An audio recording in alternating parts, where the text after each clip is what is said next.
സുഗമോ ദേവി സീരിയലിന്റെ ഇന്നത്തെ എപ്പിസോഡ് റിവ്യൂയിലേക്ക് എല്ലാ കൂട്ടുകാർക്കും സ്വാഗതം. അങ്ങനെ ത്യാഗരാജനോട് അരുന്ധതി പറയുന്നുണ്ട്, ഒരിക്കലും ആ പ്രഭാവതി KDF സ്ഥാനാർത്ഥിയായിട്ട് നിൽക്കരുത്. അവളെ എത്രയും പെട്ടെന്ന് പുറന്തള്ളണം. പിന്നെ പാർട്ടിക്ക് വേണ്ടി മാത്രമല്ല ദേവിക മത്സരിക്കുന്നത്, എനിക്ക് വേണ്ടി കൂടിയിട്ടാണ്. അവൾ ജയിക്കണമെന്ന് എന്റെ ആവശ്യമാണ്. അതുകൊണ്ട് പ്രഭാവതി അവൾക്കെതിരെ മത്സരിക്കാനായിട്ട് പാടില്ല എന്നൊക്കെ പറയുമ്പോൾ ത്യാഗരാജൻ പറയുന്നുണ്ട്, ഇതൊന്നും ഞങ്ങൾ അറിഞ്ഞിട്ട് നടന്ന കാര്യങ്ങളല്ല. നിങ്ങൾ അറിയാതെ എങ്ങനെ നടക്കും? പിന്നെ തന്നെയൊക്കെ എന്തിനാ എന്റെ ആളാണെന്ന് പറഞ്ഞു വെച്ചിരിക്കുന്നതെന്നൊക്കെ അരുന്ധതി ആണെങ്കിൽ അയാളോട് ദേഷ്യത്തോടെ ചോദിക്കുകയാണ്.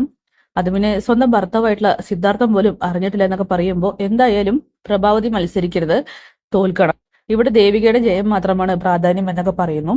പിന്നീട് നന്ദനാണെങ്കിൽ പ്രഭാവതിയെ ഒന്ന് ഉപദേശിക്കാൻ തീരുമാനിക്കുകയാണ്. പ്രഭയാണെങ്കിൽ നന്ദനും ദേവികയും ഒരുമിച്ചത് അറിയാതെ പറയുന്നുണ്ട്, മോനെ, അമ്മ ഇലക്ഷനിൽ നിന്നും KDF സ്ഥാനാർത്ഥിയായിട്ട് മത്സരിച്ച് വിജയിക്കും. പിന്നെ ഇവിടത്തെ MLA ഞാനാവും. നിന്റെ ഭാര്യ പ്രസംഗിച്ചിരുന്നല്ലോ, അതിനെതിരായി തന്നെ അവൾക്ക് ചുട്ട മറുപടി ഞാൻ കൊടുത്തിരിക്കും.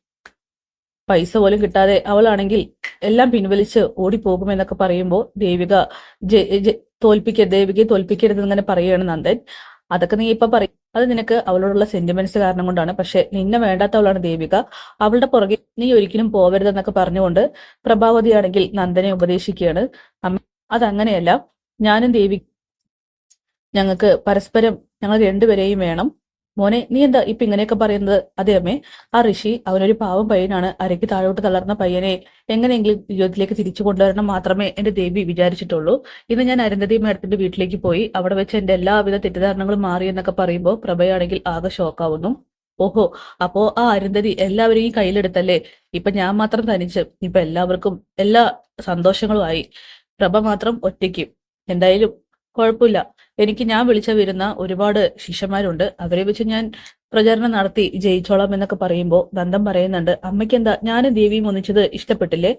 നന്ദ, നീ നിന്റെ കാര്യം നോക്കിയിട്ട് പോവാൻ നോക്ക്, എനിക്ക് ഇപ്പൊ ഒന്നും കേൾക്കണ്ട, തനിച്ചിരിക്കണമെന്ന് പറഞ്ഞ് പ്രഭാവതിക്കാണെങ്കിൽ ആകെ ദേഷ്യപ്പെടുകയാണ്. നന്ദനാണെങ്കിൽ കാര്യങ്ങളൊന്നും മനസ്സിലാവുന്നില്ല. അരുന്ധതി മേടത്തെ വെറുതെ തെറ്റിദ്ധരിച്ചിരിക്കുകയാണെന്നൊക്കെ നന്ദൻ പറയുന്നുണ്ടെങ്കിലും പ്രഭയാണെങ്കിൽ അത് കേട്ട ഭാവം പോലും നടിക്കുന്നില്ല.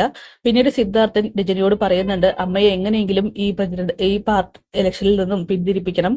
അത് നിങ്ങൾ മക്കൾ വിചാരിച്ചാലേ നടക്കൂ. അമ്മയെ ഉപദേശിക്കാനൊക്കെ ആയിട്ട് പറയുമ്പോൾ അവിടേക്ക് പ്രഭാവതി വരികയാണ്. ഇത് ദേവികയോട് പറഞ്ഞിരുന്നല്ലോ, കുടുംബത്തെയും രാഷ്ട്രീയത്തെയും ഒരുപോലെ ബാധിക്കുന്ന കാര്യമാണെങ്കിൽ അവൾക്ക് എന്തുകൊണ്ട് പിന്മാറിക്കോടാ? ഞാൻ എന്തായാലും ഇലക്ഷനിൽ നിൽക്കാൻ തീരുമാനിച്ചു, എന്നെ ആരും ഉപദേശിക്കാൻ വരണ്ട എന്നൊക്കെ പറയുമ്പോൾ സിദ്ധാർത്ഥം പറയുന്നുണ്ട്, ഇത് നിന്റെ നാശത്തിലേക്കുള്ള പോക്കാണെന്ന്. ആയിക്കോട്ടെ, ഞാനത് ഫേസ് ചെയ്യാൻ തന്നെ തീരുമാനിച്ചു. ഒരു രാഷ്ട്രീയക്കാരിക്ക് വേണ്ടതും അത് തന്നെയല്ലെന്ന് നമ്മുടെ പ്രഭാവതിയാണെങ്കിൽ സിദ്ധാർത്ഥനോട് ചോദിക്കുന്നുണ്ട്. അങ്ങനെ സിദ്ധുവിനാണെങ്കിൽ ദേഷ്യം വരികയാണ്. പിന്നീട് നന്ദനാണെങ്കിൽ തന്റെ തെറ്റ് മനസ്സിലാക്കിയിട്ട് ദേവികയെ കാണാനായിട്ട് അവളുടെ വീട്ടിലേക്ക് വരുന്നുണ്ട്. എന്നിട്ട് ദേവികയുടെ അച്ഛന്റെ കൈ പിടിച്ച് മാപ്പ് ചോദിക്കുകയാണ്. അവിടേക്ക് രാധികയും ശാരികയും വരികയാണ്. ആഹാ, നന്ദേട്ടൻ വന്നോ? ആ, വന്നു. ഇനി ഒരിക്കലും ഞാൻ എന്റെ പഴയ തെറ്റുകൾ ആവർത്തിക്കില്ല എന്നൊക്കെ പറയുമ്പോൾ ശാരിക പറയുന്നുണ്ട്, എന്നാലും എന്റെ ചേച്ചിയെ ഒരുപാട് വീർപ്പ് മുട്ടിച്ചെന്നൊക്കെ പറഞ്ഞ് തുടങ്ങുമ്പോഴേക്കും അവിടേക്ക് ദേവിക വരികയാണ്. ശാരിക, ഒന്ന് നിർത്തുന്നുണ്ടോ? ഓ, ഞാനൊന്നും പറയുന്നില്ലേ. അങ്ങനെ നന്ദൻ പറയുന്നുണ്ട്, ദേവിക അവളെ തടയണ്ട, അവള് പറഞ്ഞോട്ടെ, അവൾക്കത് പറയാനുള്ള അവകാശമുണ്ട്. കാരണം നിന്നെ മനസ്സിലാക്കാതെയാണ് ഞാൻ നിന്നെ കുറ്റപ്പെടുത്തിക്കൊണ്ടിരുന്നതെന്നൊക്കെ പറയുമ്പോൾ നന്ദു ഇനി വെറുതെ ഓരോന്നും പറയാൻ നിൽക്കണ്ട. ഇല്ല ദേവിക, എന്നാലും ഞാൻ ഒരുപാട് നിന്നെ ഉപദ്രവിച്ചു എന്നൊക്കെ പറയുകയാണ്. അല്ല, അവിടെ അമ്മയുടെ വിശേഷം എന്താ? അമ്മ പറയുന്നതൊന്നും ആർക്കും മനസ്സിലാവുന്നില്ല. ഇത് കേട്ട് ദേവി പറയുന്നുണ്ട്, അതെന്താ അങ്ങനെ? അമ്മ പ്രചരണത്തിൽ ഇറങ്ങുമെന്നും ഒറ്റയ്ക്ക് ഇറങ്ങുമെന്നും എല്ലാവർക്കും എല്ലാം ആയെന്നൊക്കെ പറഞ്ഞ് അവിടെ എന്തൊക്കെയോ തനിച്ചിരുന്ന് പറയുന്നുണ്ട്. പക്ഷെ എന്റെ ദേവി വേണം ജയിക്കാൻ ഈ ഇലക്ഷനിൽ എന്നൊക്കെ പറയുമ്പോൾ രാത്രി ഭാര്യയും ഭർത്താവും ചേർന്ന് പ്രചരണത്തിൽ ഇറങ്ങാൻ പോവുകയാണെന്ന് ശാരിക കളിയാക്കി ചോദിക്കുകയാണ്. ഈ സമയം ദേവികയാണെങ്കിൽ നന്ദനും ഒപ്പം അകത്തേക്ക് റൂമിലേക്ക് പോകുന്നു. എന്തായാലും നന്ദനാണെങ്കിൽ ദേവികയുമായി സന്തോഷത്തോടെ വീണ്ടും ഒന്നിക്കാൻ തീരുമാനിക്കുകയാണ്. ദേവി റൂമിലേക്ക് വരുമ്പോ പറയുകയാണ്, ഇന്ന് ശാരിക ചോദിച്ചിരുന്നു നിങ്ങളുടെ ഫസ്റ്റ് നൈറ്റ് ആണോ നന്ദു എന്ന് ചോദിക്കുമ്പോ, ആ, ഇന്ന് നമ്മുടെ ഫസ്റ്റ് നൈറ്റ് പോലെയൊക്കെ തന്നെയാണ്, കാരണം നമ്മൾ വീണ്ടും ഒന്നിച്ചിരിക്കുകയല്ലേ. അങ്ങനെ ദേവിക പറയും, അതെ, ഇനി നമ്മൾ ഒരിക്കലും പിരിയാൻ പാടില്ല എന്നൊക്കെ. നന്ദൻ പറയുകയാണ്, ഇല്ല, ഒരു കാരണവശാലും ഞാൻ ഇനി നിന്നെ തെറ്റിദ്ധരിക്കില്ല. പക്ഷെ എനിക്ക് പറ്റിപ്പോയതാണ്. ഇന്നത്തോടു കൂടിയിട്ട് എന്റെ എല്ലാ തെറ്റിദ്ധാരണകളും മാറി. എന്നാലും താൻ എന്നെ എത്രത്തോളം സ്നേഹിക്കുന്നു, താലി തൊട്ട് സത്യം ചെയ്തിട്ടും തന്റെ ജീവിതം നഷ്ടപ്പെടുമെന്ന് അറിഞ്ഞിട്ടും ആ സത്യം പിൻവലിക്കാനായിട്ട് നീ തയ്യാറായില്ല. അതിനർത്ഥം ആ താലിയെയും എന്നെയും അത്രത്തോളം നീ ഇഷ്ടപ്പെടുന്നു, സ്നേഹിക്കുന്നു എന്നല്ലേ? ഇത് കേട്ട് ദേവിക പറയുന്നുണ്ട്, അതെ, ഋഷി എന്റെ സ്വന്തം സഹോദരനെ പോലെയാണ്. അവനെ എങ്ങനെയെങ്കിലൊക്കെ ജീവിതത്തിലേക്ക് കൊണ്ടുവരണമെന്ന് ഞാൻ ആഗ്രഹിച്ചിരുന്നു. പക്ഷെ നന്ദു, ഞാൻ അരുന്ധതി മാഡത്തിന് കൊടുത്ത സത്യം കാരണം കൊണ്ട് മാത്രമാണ് നിന്നോടൊന്നും പറയാതെ ഇരുന്നതെന്നൊക്കെ പറയുമ്പോൾ പഴയതൊന്നും ഇനിയൊന്നും ആവർത്തിക്കാൻ ദേവികയും പറയുന്നുണ്ട്. പഴയ കാര്യങ്ങൾ അത് പഴയതുപോലെ തന്നെ പോയിക്കോട്ടെ, ഇത് നമുക്ക് പുതിയ ജീവിതമാണെന്നൊക്കെ പറഞ്ഞ് അവർ രണ്ടുപേരും സന്തോഷത്തോടെ അന്ന് രാത്രി ചെലവഴിക്കുകയാണ്. പിന്നെ രാത്രിയിൽ സിദ്ധാർത്ഥനാണെങ്കിൽ പാർട്ടിയിലെ ആളുമായിട്ട് സംസാരിക്കുന്നുണ്ട്. അതായത് പ്രഭാവതി ഒരിക്കലും ഈ ഇലക്ഷനിൽ നിൽക്കരുത്, അത് കുടുംബത്തിന്റെയും രാഷ്ട്രീയത്തിന്റെയും തകർച്ചയിലേക്ക് കൊണ്ടുപോകുള്ളൂ, അത് പ്രശ്നങ്ങളാവുന്നൊക്കെ പറയുമ്പോൾ നേതാവ് പറയുന്നുണ്ട്, അതിനിപ്പോ ഞാൻ എന്ത് ചെയ്യാനാ, തന്റെ ഭാര്യയല്ലേ, താൻ പറഞ്ഞ് മനസ്സിലാക്കുന്നൊക്കെ പറയുകയാണ്. ഇതൊക്കെ കേട്ടുകൊണ്ട് പ്രഭാവതിയാണെങ്കിൽ അവിടെ നിൽപ്പുണ്ട്. സിദ്ധാർത്ഥിന് അത് കാണുന്നില്ല. അങ്ങനെ നേതാവ് പോയതിനു ശേഷം സിദ്ധു നോക്കുന്നത് പ്രഭാവതിയുടെ മുഖത്തേക്കാണ്. കഴിഞ്ഞോ, എന്നെ പിന്തിരിപ്പിക്കാൻ വേണ്ടിയിട്ട് ഒരുപാട് ശ്രമിക്കുന്നുണ്ടല്ലേ, പക്ഷെ നടക്കുന്നില്ല.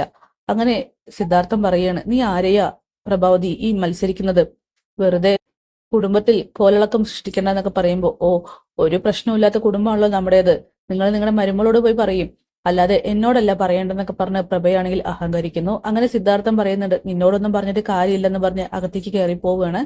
എന്തായാലും രാത്രി കുറച്ച് വൈകിയതിനു ശേഷം കോളിംബെൽ കേൾക്കുന്ന പ്രഭാവതിയാണെങ്കിൽ പുറത്തേക്ക് വരുന്നുണ്ട്. അങ്ങനെ ഒരു 2-3 ചെറുപ്പക്കാർ വന്ന് നിൽക്കുന്നു. പ്രഭയ്ക്കാണെങ്കിൽ ആകെ പേടിയാവുന്നുണ്ടെങ്കിലും അവരാരാണെന്ന് ചോദിക്കുകയാണ്. സിദ്ധാർത്ഥൻ സാർ ഇല്ലെന്ന് ചോദിക്കുമ്പോൾ സിദ്ധു അകത്തുണ്ടെന്ന് പറയുന്നുണ്ട്. അപ്പോഴേക്കും പ്രഭയുടെ തലയ്ക്ക് അടിക്കാണ് അതിലൊരു ചെറുപ്പക്കാരൻ. എന്തായാലും തലയ്ക്ക് അടിച്ചു വീഴ്ത്തുന്നുണ്ട്. പ്രഭയ്ക്കാണെങ്കിൽ അപ്പൊ തന്നെ ബോധം പോവുകയാണ് ചെയ്യുന്നത്.